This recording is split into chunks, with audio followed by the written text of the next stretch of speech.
ஏனோக்கு காணப்படாமல் போனான்.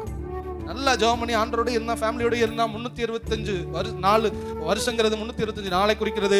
தேவனோடு சஞ்சரித்து கொண்டே இருந்த ஒரு சம்பவம் நடந்தது. தேவன் அவனை சரீரத்தில் இருக்கும் போதே அவன் சரீரத்தை, மறுரூப சரீரத்தை கொடுத்து இந்த மாம்சமும் ரத்தத்தையும் பட்சித்தது. தேவனுடைய அக்கினி என்ன பண்ணும்? மாம்சமும் ரத்தமும் தேவனுடைய ராஜ்யத்துக்குள்ள என்ன பண்ண முடியாது? போக முடியாது. ஏசப்பாவுக்கு இருந்த உடம்பு வேற, ஏசப்பா இருந்த சரீரத்தை நீங்க பார்க்கணும். அவர் பூட்டி இருந்த வீட்டுக்குள்ள என்ன பண்ணினார்?